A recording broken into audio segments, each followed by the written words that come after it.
Hi, my name is Pete, and you're watching the P Life channel. So in today's video, we're going to do a couple things. We're going to give a channel/garage update, and I also want to talk a little bit about this GT3 touring ownership experience. I've got about a little bit over 4,000 miles on the clock, and I wanted to answer the question of what this car has been like to live with over the last 8-9 months or so. Put a lot of miles. I drive it quite frequently for pleasure, for when I want to go to places. So it's not always, aggressive driving. A little bit of a mix of just commuting and also, back road driving. I think I have a relatively solid impression of what the car is like to live with. The handling dynamics, and some of the impressions that I had. And then initially when I bought the car, when it had about 1,000 miles on it, probably have changed a little bit, and I wanted to let everybody know how that sentiment has evolved as I've progressed through my ownership of the car. So first thing first, what's going on with the channel, with the garage? So the GT3 has been my only car that I've had, personal vehicle, for the last 8 months. I also temporarily had the Turbo S Cabriolet, which was unbelievable, and that was probably one of my favorite cars. So what I ended up doing was I ended up flipping that into a 2023 allocation, configurable allocation, which is almost built right now. So should be getting a paint to sample Turbo S Cabriolet for the channel, and kind of as a daily driver, probably within the next month and a half or so. So I'm super excited about that, and please stay tuned for the journey with that vehicle and my overall thoughts and impressions on that. We also have something else on order, another Porsche, and so and I've known this for a while, so I probably have to let the GT3 Touring go for that vehicle. And as a result, what I've had to do was, in preparation for that, I've actually had put it back to stock. I had planned on, trading the car in and driving it for a couple months stock. I had uninstalled the Dundon exhaust from the car. Ended up selling that pretty much immediately. Actually had a lot of interest in that because it's a high quality exhaust. I put the car back to stock, and then I took the Dundon off and I put the car back to stock. For me personally, it fucking ruined the car. It was terrible. It sounded okay. I have a valve controller, and when I installed everything back, I noticed that the particulate filter ceramic had started to degrade, so it was a little bit wavy, and I was like, fuck this. I ended up taking a chisel and chiseling out the particulate filter matrix. It's actually quite cumbersome. It took me, 45 minutes to get that stuff out of there. And there's about an inch, it's about 4 inches of ceramic, and there's about an inch between where the ceramic ends in the header and the stock catalytic converter. So the stock catalytic converter looks similar to what it looked like on my Turbo S, so probably at least 600 cell catalytic converters, possibly a little bit more. What did that do? It definitely made the car louder when the valves were open. It definitely added a little bit of power. I would say a couple tenths on the 60 to 130 faster, a little bit better throttle response. But when I had all of the stock components on the car with the stock cats and the stock muffler, the car throttle response was terrible.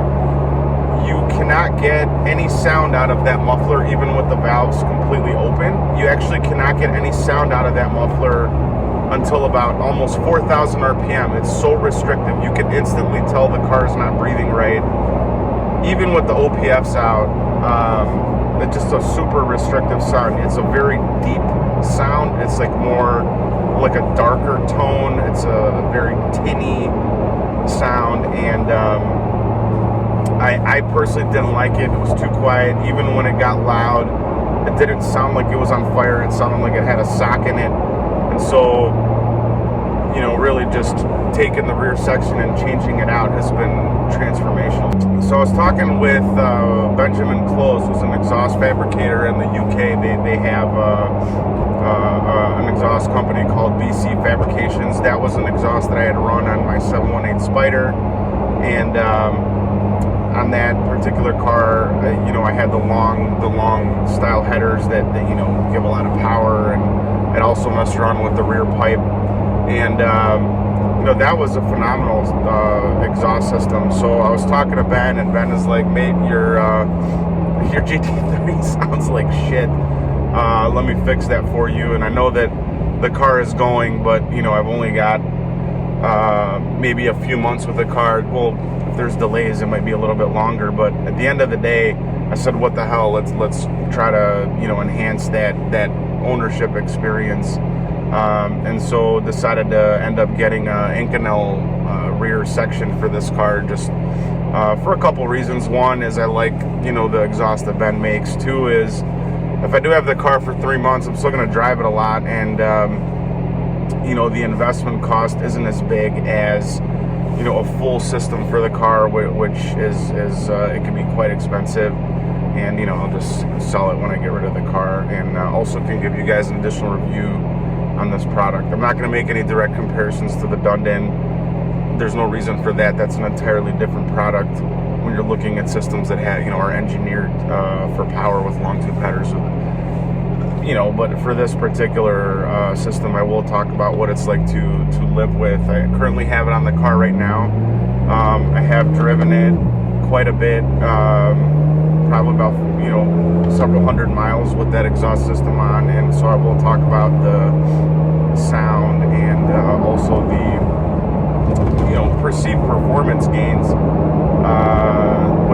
and actually measured performance gains with the system within the context of that one exhaust.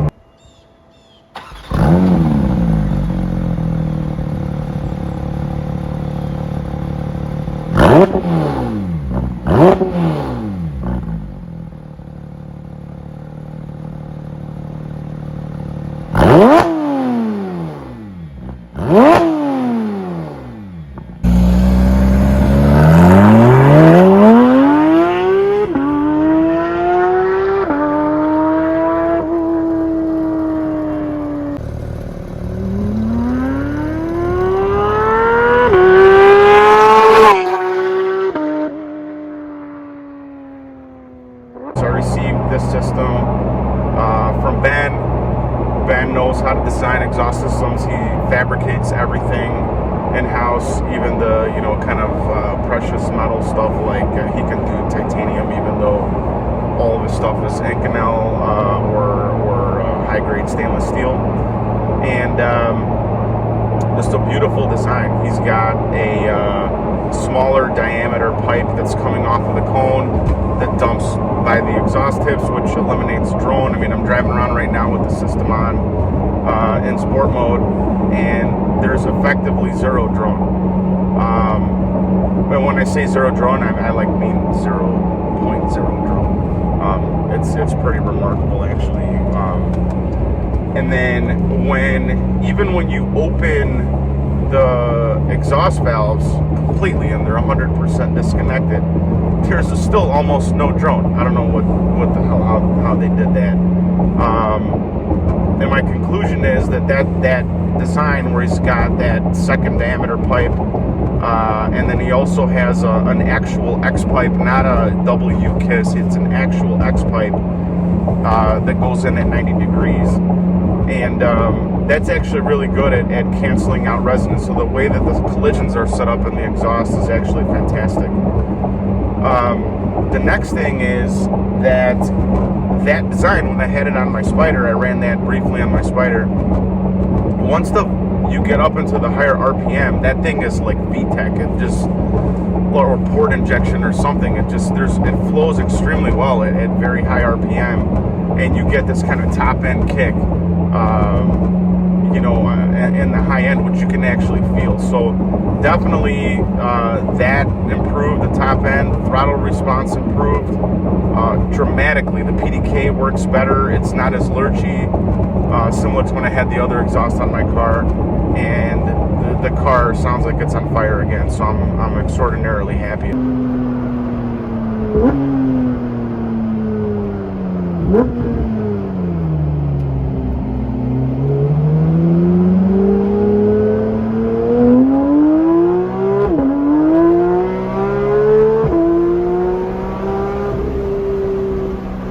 So back to the GT3, we're driving to where we're going right now to meet up with a couple other GT3s and go on a weekend blast through some back roads. But overall, this GT3 has been amazing. Some of the complaints I had initially when I got the car were the steering was too jittery because of the double wishbone. Also, you know, for day-to-day activities, initially when I bought the car, the ride was, you know, pretty firm. It was noticeably firm, even in the, you know, with the sport exhaust system off. And those were kind of my only two complaints with the car. Otherwise, you know, it handles super sharp. It's, as advertised, one of the most communicative driving experiences you can get, even when compared to other supercars. And I think that's why there's always a lot of hype and an aura around the GT product. But yeah, the car hasn't disappointed, and really, as I've driven the car more, and you know, my hands and my butt and everything are getting used to the inputs, and it's becoming more second nature. That steering sharpness and responsiveness, and the way that the rear axle steering kicks in and everything, even though initially it was a little bit unnatural, I'm quite used to it now. Jumping into other cars, I had an opportunity to drive a Huracan STO a couple weeks ago. I had visited a buddy who had an STO, and I drove that car for a little bit over an hour and got some good seat time in it. And you know, the GT3 steering is, you know, I think still one of the best. The STO steering is actually just as fast, believe it or not, even though it's an Audi-derived, Lambo-derived product, and they typically don't have as good steering feel and feedback as Porsche. Actually, the STO steering was amazing. Maybe that was even a little bit sharper than the GT3, so kind of jumping back into the GT3, I kind of recalibrated myself to, you know, it's actually like a good balance. It's a good medium. You know, it gives you a lot of precision to the front end. I just needed to get used to it. With regards to the suspension, the suspension actually, about 2,000 miles in, softened up quite a bit, and it's actually pretty compliant to the point where I do think once everything settles and the springs settle, it's actually quite livable. I'm gonna you know, retract my statement of, you know, you would have to be crazy to daily this car. And even with the full exhaust that I had on the car, you know, it didn't really drone like some other really loud exhaust systems, so that's fine. So I will say the car maybe is a little bit softer than I originally thought and more usable. I don't get a lot of attention. I mean, I do get thumbs up from people that know what it is, but I don't get like tons and tons of attention. People coming up to me and, you know, gas stations and stuff. Except for like a couple old guys that are like, wow, nice 911. Yeah, for the most part, it's like super under the radar. It's pretty usable. I'm getting more used to the car. I'm able to exploit the handling limits more. The car does about 1.1 to 1.1 Gs when it's hot out before the rear starts to come loose. And that's quite a lot of grip.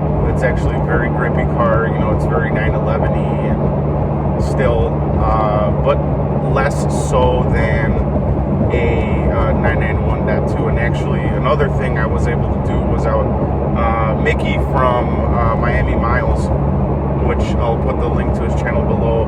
He has a 991.2 GT3 Touring, and I don't know if you follow him as well, but he has a demand conversion of his car to the 4.5 liter. He had to do a stage 2 clutch on the car to handle all the torque. Has a 100 octane tune, and when I had the opportunity to jump in and out of this car and the 991.2, granted it was modified back to back quite a few times, and immediately you notice coming out of that car, as much as I thought it was the GOAT and you know it was incredible and natural feeling or whatever, the 992 is a generational, huge generational step change above the 991, not 2. The 992 is the chassis on the 992. There's no comparison on the car. It's really a beautiful driving experience. So you know, if you definitely want to get a car that is sharper, fresher, newer, feels more modern in your hands, more precise, the 992 is the way to go. So yeah, that's all I'm going to say about that, and potentially we'll do a review on the video with Mickey when he comes back into town to pick up his car. He left it at my house for the last couple weeks, and you know, I have had the chance to drive it with him, ripped it a couple times, measured how fast it is, and I think that's probably good content for another video, because there's a lot of you know, legend about the demand conversion and smoking tire, loves to hype it, and that would be an interesting video to make, especially since I have a new Touring and I can directly compare it. So we just took the GT3s, as you saw, out, put about 100 miles on the car. Spectacular drive. I mean, just beautiful fall day in the Midwest. Nice and crisp outside. A little bit less traction than usual, but just super fun. The cars sound absolutely amazing. Spectacular road manners. These things are complete weapons. Very fortunate to have them. And you know, as much as I love the car when I first bought it, and you know, the honeymoon period was over, I still loved it. I love it even more right now, and it just gets better over time. Either I'm just becoming more connected to it, I'm getting used to its road manners, living with it, all the little quirks and stuff, but yeah, the 992 GT3 is something else, and you know, hopefully that comes through in the videos and the driving experiences, and overall, you know, highly recommend it to everybody. If you're lucky enough to get an allocation, it's worth it, and probably worth a little bit more than MSRP, actually, definitely in my opinion, and probably it's even worth a little bit of markup, especially given the current climate of inflation and stuff like that. But if you enjoyed the video, give us a big thumbs up. Feel free to subscribe, reach out in the comments, or via email at plifechannel@gmail.com, or on Instagram at plifechannel. I love talking to folks that watch the videos, have questions about, you know, the different modifications, experience with the cars, and thank you very much for watching, and have a great